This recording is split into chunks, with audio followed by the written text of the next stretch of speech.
Hey kids, it's Dad. Welcome to the Gaming with Dad show. Today we are playing Nintendo World Championships NES Trademark Edition.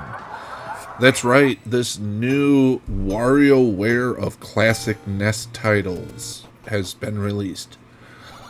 Test your speedrunning skills across more than 150 challenging moments from 13 classic NES games. Compete against players from around the world online, challenge your friends on the couch, or try to see how far you can push your personal best. So, originally released July 18th, 2024, single system 1 to 8 players or online single player. Action platformer party racing from Nintendo. Rated E for everyone, supports all 3 play modes. It is a measly 435 megabytes. And is in Dutch, English, French, German, Italian, Japanese, Korean, Portuguese, Simplified Chinese, Spanish, and Traditional Chinese. And it is not on sale, but it is $29.99 for the digital version, or you can get the deluxe set for $59.99. That's a physical cartridge of the game, an NES cartridge that isn't actually an NES cartridge, and a whole bunch of plastic paper gubbins that will just clutter your shelves or, more than likely, your closet. Honestly speaking, I loved when they came out with the NES challenge for the 3DS as well as the Wii U. Had a lot of fun with that, revisiting a bunch of old games, doing things in very, very short snippets, and just seeing how far I could push it, and that's what this game does. Right now, you're seeing footage of me playing some speedrun mode, where the screen is divided into 2. You have your ghost on the right, your current play on the left. Look at that. Got an extra plus on that A+. But yeah, it really is WarioWare with classic NES games. Graphically, I'm going to be honest,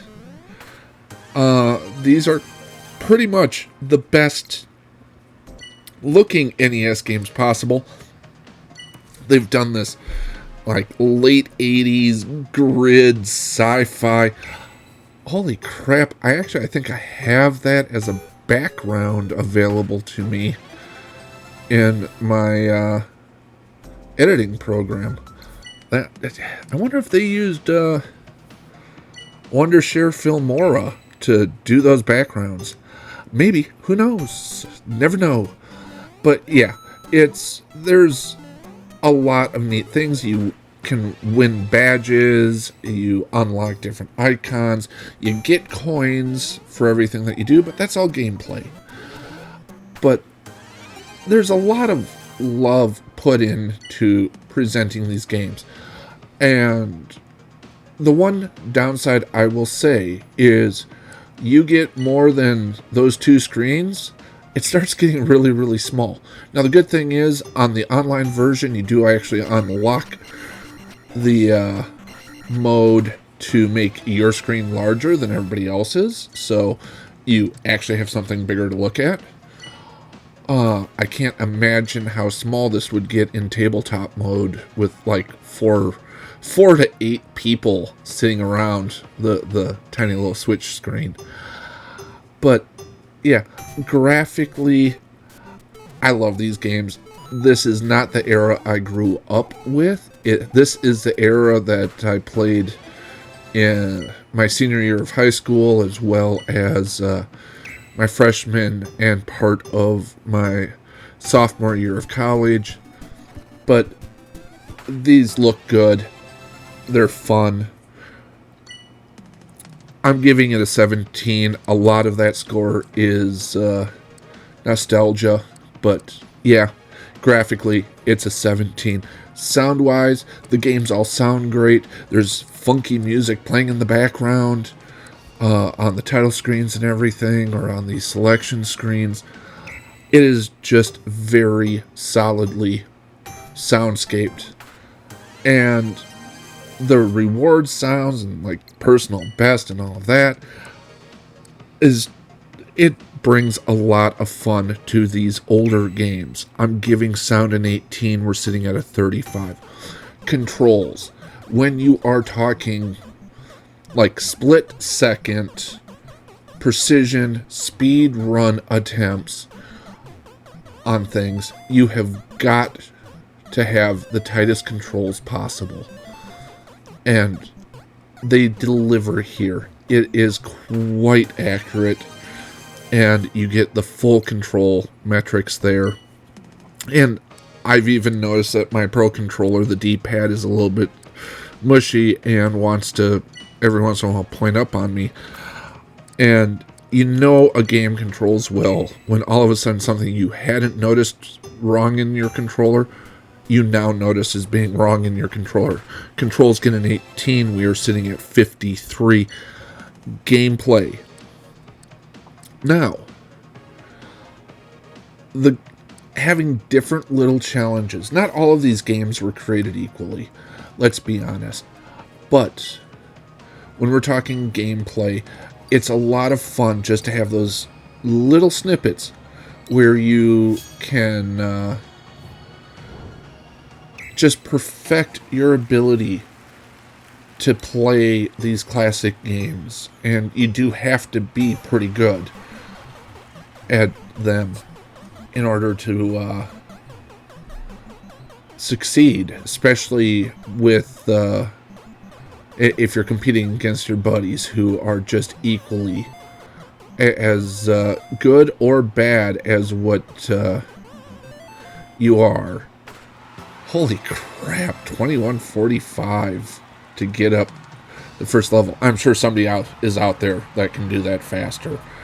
I'm just impressed with that.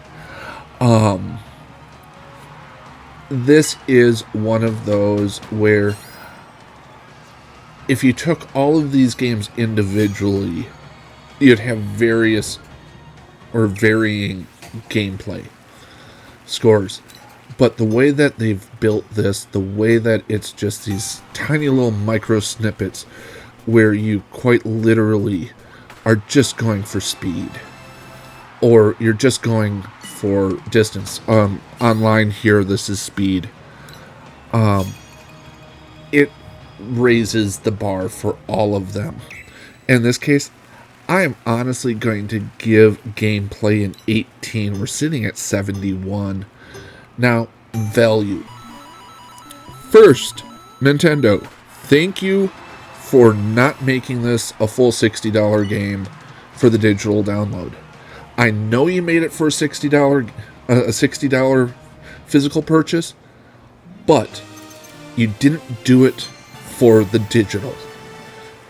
Thank you. I don't need the plastic gubbins, the tat that is in the special edition, deluxe edition, whatever the hell they call it. So being able to pick this up for $30 is great.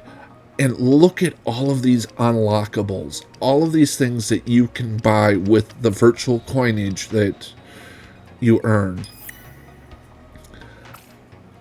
There is a lot. If you want to try to 100% this, there's a lot to 100%.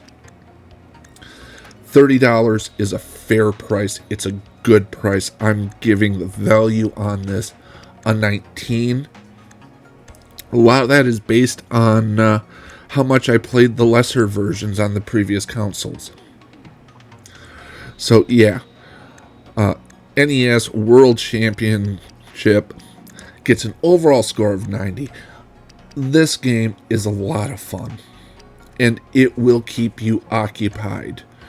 And it's that short little burst of gameplay that the Switch does really, really well, especially if you're just sitting there at the airport waiting for a plane. You don't want to get wrapped up into something. We'll talk to you guys later. Have a great one. Be good people. Bye. Made it this far, make sure to like, subscribe, ring the bell, leave a comment, all that wonderful stuff for the algorithm, and be good people.